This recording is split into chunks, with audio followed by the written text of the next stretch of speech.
Hello, dear kiddos. Hope you're doing very good. I know. After a long time, I'm posting a video.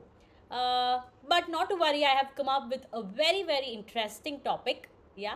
So, which is pollination. It's very fascinating, right? So, we're going to see something which is happening within the flowers.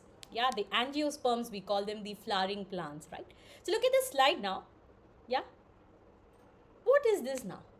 Yeah, you might have seen this picture in the NCRT, CBSE and NCRT. Yeah, so this is a cross section of a bisexual flower. Cross section, of course, a cut made. But what is a bisexual flower? We're going to see what is unisexual, bisexual flowers with examples. But as of now, I'll tell you, you can see both the male and the female part within the same flower. So then we call that as bisexual flower. So that's why it's termed as cross section of the bisexual flower. So which is the male part now? So can you see this small bulb called anther and the small tail part called filament? So this together we call it the male part, which is stamen. Okay, what is it? The male structure is called as stamen. And can you see the sticky stigma and a long tube called style and a bulb-like ovary consisting of ovules. Ovules are now the egg cells, right?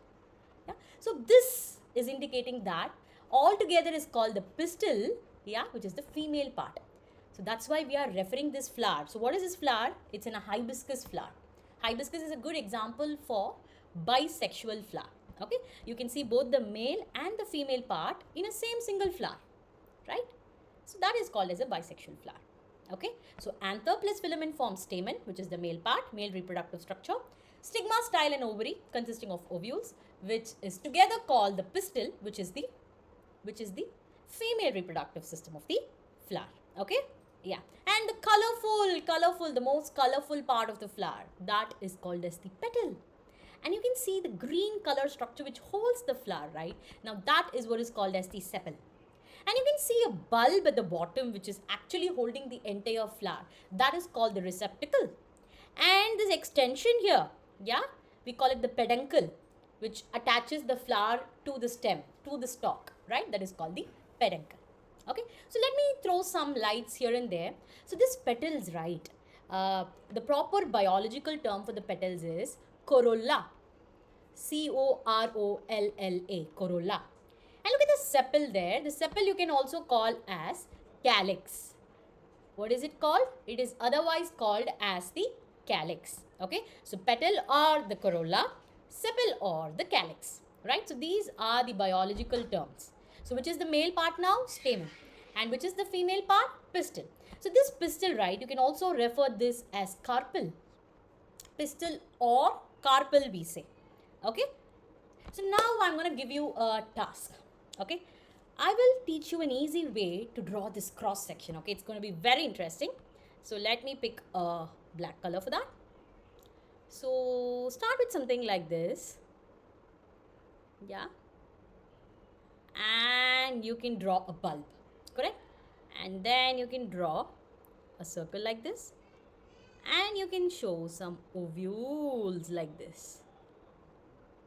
Yeah, and then look at the filaments. You can draw 3 on either side. 1, 2 and 3, right? And now the bulb-like structure, which is the anther. Anther will have the pollen grains, children. What does it hold? The pollen grains, which are like the male sex cells. Yeah, just like how the ovules in the ovary is called the egg cells, likewise the pollen grains in the anther, they are the male sex cells. If you touch them, right, so if you go touch the anther of the flower, you can see the dust in your hand. That is called the pollen dust, okay, which will be inside this anther. Yeah, when you crush it, it sticks to your hand. And now let us draw some colorful petals. I know you are not supposed to draw it colorful, right? Yeah, colors are restricted in your examination. Just for your understanding, I'm using colors. Okay, even the pencil sketch can be more beautiful. Okay, keep that in your mind. And now comes the sepal, the receptacle and the peduncle. That's all. Very simple and very efficient, right? Yeah. And whenever you mark the parts, children, make sure, don't make it clumsy, okay? Just bring everything to one side. Don't make it very much scattered. Or else if you feel it has to be scattered, make sure it's neat and legible, okay? Now let us complete the male part, okay, which is anther and filament. It's your comfort, okay, whether you want to mark it in capital letters or small or running letters, your convenience. So this together is called stamen, right? And likewise here, stigma, style, and the ovary. So the ovary has what inside it? The egg cells called the ovules. You can mark ovules as well. So these three together, we call it the pistil. Pistil is otherwise called, many kids get confused here. Pistil is otherwise called carpel, carpel. Okay, kiddos? Yeah? Yes. And then the petals. Petals are otherwise called the corolla. And then you have the sepals, otherwise called the calyx. That's enough. Receptacle, peduncle you won't find in your NCERT, but it's a little extra info. That's it. Okay, so this is a cross-sectional of a bisexual flower, which is hibiscus here. Yeah. Yeah. Unisexual, bisexual flower example is a very, very important board-based question, right? Often in the 2-mark question, you can see in the board question papers, the previous year papers, state some examples of unisexual and bisexual flowers, right? Look at this beautiful picture. Unisex, right? A single sexual characteristic, as in, look at the first flower, they are naming it as a female flower, which means it is only the female part, correct? Stigma, style, and ovary, right? Look at the male flower, it has only the male reproductive structure, which is anther and filament, which we call it the stamen, right? So the male flowers will just have the stamens, whereas the female flower will have only the pistils, right? So now one thing I'll say, if you look at a flower, it will not have just a single stamen, right? It will have collection of stamens. So all the stamens together, what do we call it? All the stamens together, we call it androecium. Androecium. So actually when you write it right, you have to pronounce it as androecium, right? But when you pronounce the word, it's androecium, right? Likewise, pistil. So generally if you see, certain flowers will have a single pistil, but certain flowers will have a collection of pistils. Okay, so that entire pistil together, you call it gynoecium. So gynoecium is the pronunciation, but actually when you write, the spelling goes like this: gynoecium, gynoecium, which is gynoecium. Getting it, children? And what are the beautiful examples of the unisexual flowers? Coconut flowers. I hope you might have seen people selling the coconut flowers. And then papaya, watermelon, cucumber. So children, I'll give you one small thing to keep in your mind. You can keep the summer fruits, right? Summer fruits. So when it is summer, we tend to take a lot of tender coconut water. So remember coconut. And papaya, right? Watermelon, cucumber. So all of this, we usually get it in the summer time, right? So this is a clue, a small trick to remember the unisexual flowers. Okay? They either have female or male part. Never the both. If they have both the reproductive structures in a single flower, then you call that flower to be a bisexual flower. Just like what we learnt, right? Hibiscus we learnt, right? See, the same thing is here. Stamen, carpel, petal, sepal and all. Yeah, we are done with that. Anther plus filament together, you call it stamen. Collection of stamens, you call it what? Androecium. Likewise, stigma, style and ovary, you call it carpel or pistil. Don't get confused, okay? Both the names are same. Collection of pistils, you call it gynoecium. Getting it, kiddos? And what are the beautiful examples of the bisexual flowers? Rose, remember all the beautiful flowers. Lily, and tomato is peeping in, right? Hibiscus, sunflower. So if you want to just remember the flowers also, it's fine. Just have four examples for each. Here you can remember rose, lily, hibiscus and sunflower, right? The beautiful flowers. Done. Okay, great, amazing. And one more interesting thing I'll say, but probably I'll cover it in the next lecture. All of these ovules, right, after fertilization, if you see, the ovules will become the seed and ovary will become the fruit. Getting it? So first of all, the structure of a flower is getting turned into a fruit and all other structures will wither off and fall. Such a beautiful phenomenon, right? So after fertilization, what will happen? The ovules will become the seeds and the ovary will become the fruits. Yeah, keep that in your mind. Now the topic itself is about pollination, and we saw what is a flower, what is the basic structure of the flower. Only then you can understand what is pollination, right? Now look at the pollen grains in the anther. This is how they look like. Such a beautiful picture. And now comes the agent here, the pollinating agents. So we call them the pollinators, pollinating agents, right? Here it's a honeybee. It can be anything. It can be an insect or a butterfly, right? And there are abiotic factors, non-living factors also, like wind and water. Okay. Now here you can see an honeybee, which is a living being, right? So it's a biotic pollinator here. Now what it is doing? Well, first of all, what is pollination? Whenever the pollen grain is getting transferred from the anther to the stigma, right? From the anther to the stigma. It can be with between the same flower or between two different flowers. It can be anything, but we will see that later. But what is pollination? Transfer of pollen grains from anther to stigma of a flower. That's all. That's called pollination. Now here, who is the pollinating agent? Pollinator? Honeybee. Okay, now pollination is clear, right? So let me explain you clearly. Pollen from the stamen. So basically, usually the honeybee or any insect or the butterfly, they land on the flower to get the nectar, right? Now when they sit on the flower, right, the pollen from the stamen will stick to the pollinator's body, right, where it collects the nectar. Now when it lands on another flower, or say the same flower, near the stigma of the same flower or another flower, and when it lands there, the pollinator is carrying the pollen grains, right? When it sits on the female part, it will deposit the pollen grains there. And it will go to another flower, collect nectar, and it will keep doing its work. But in this process, what is happening? The pollen grains are getting transferred, right? And that transfer of pollen grains from anther to stigma is called as pollination. Now, ma'am, you're saying same flower, different flower. Now, what is that concept? There comes self and cross pollination. Very important board examination question. The transfer is from anther to stigma. What is getting transferred? Pollen grain. But if this transfer is within the same flower, or it can be even different flowers, but provided of the same plant. Of the what? Same plant. If this transfer is happening within the same flower, if it is a bisexual flower, or between different flowers of the same plant, then it is self-pollination.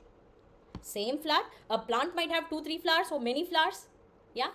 If it is happening in the same flower, if it is bisexual from anther to stigma of a bisexual flower, or between this flower to this flower of the same plant, then it is self-pollination. Then what is cross-pollination? Transfer of pollen grain from anther of one flower of one particular plant to stigma of another flower in another plant.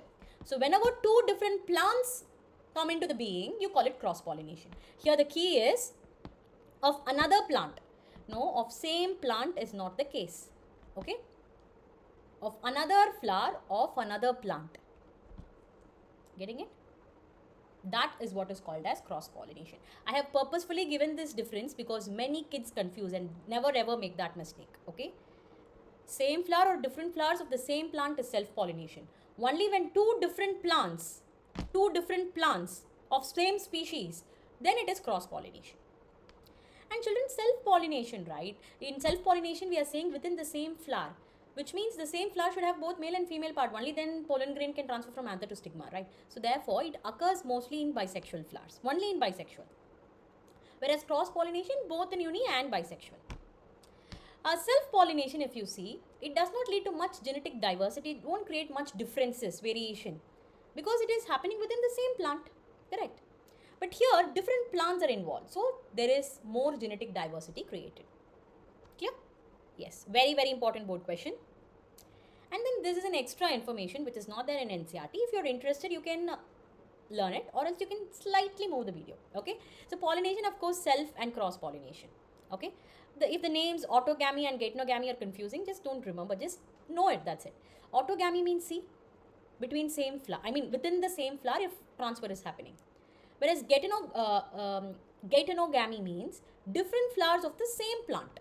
That's why I told you, whenever it is same plant, it is self-pollination only. It can be within the flower or between different flowers, but of the same plant. Whereas cross-pollination, we call it xenogamy or allogamy. If you want, you can remember the names, or else it's not needed. This is different flowers of different plants.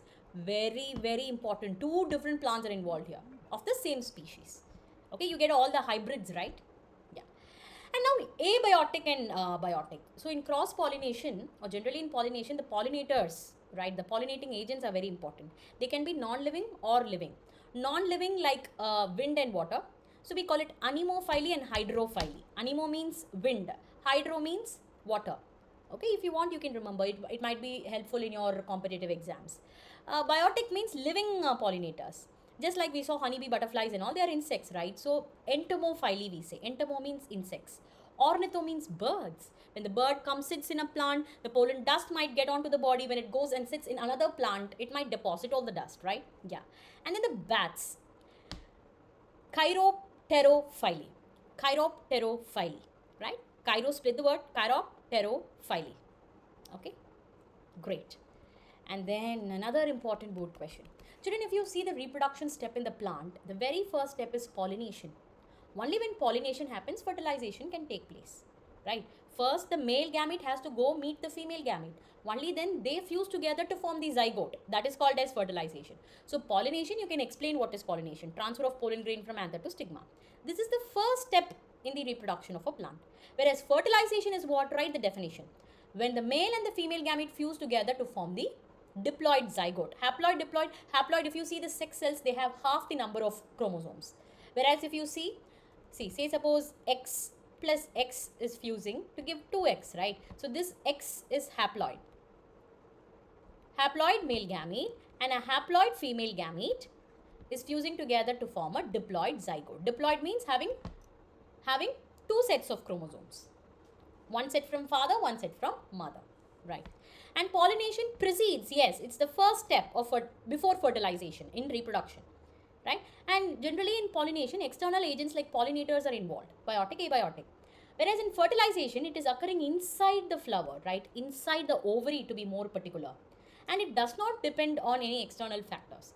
Once the ovule comes and lands, once the pollen grain comes and lands on the stigma, it will reach. How it will reach, we will see in the next lecture. It will fuse with the ovule, right, and forms the zygote. Correct. Here, no external factors like pollinators to come and help in fertilization in that particular process. That's it. Hope you all enjoyed. So, if you enjoyed the lecture, give a like, a thumbs up, right? Subscribe to the channel. I will be coming up with a lot more videos, and children, it will be very, very, very helpful if you put the topics in the comment section. Ma'am, please teach so and so. Please teach me circulatory system, respiratory system, whatever you feel free to put it in the comment box. Yeah, I'm here to help you all. Whatever topic you want me to teach, yeah, from your grade 9 10 biology, I'm here to help you.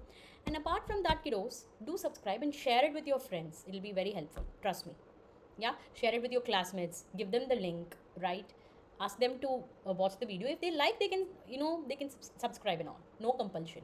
But share with your friends. Let us share knowledge. Okay, bye-bye, tata, and take care.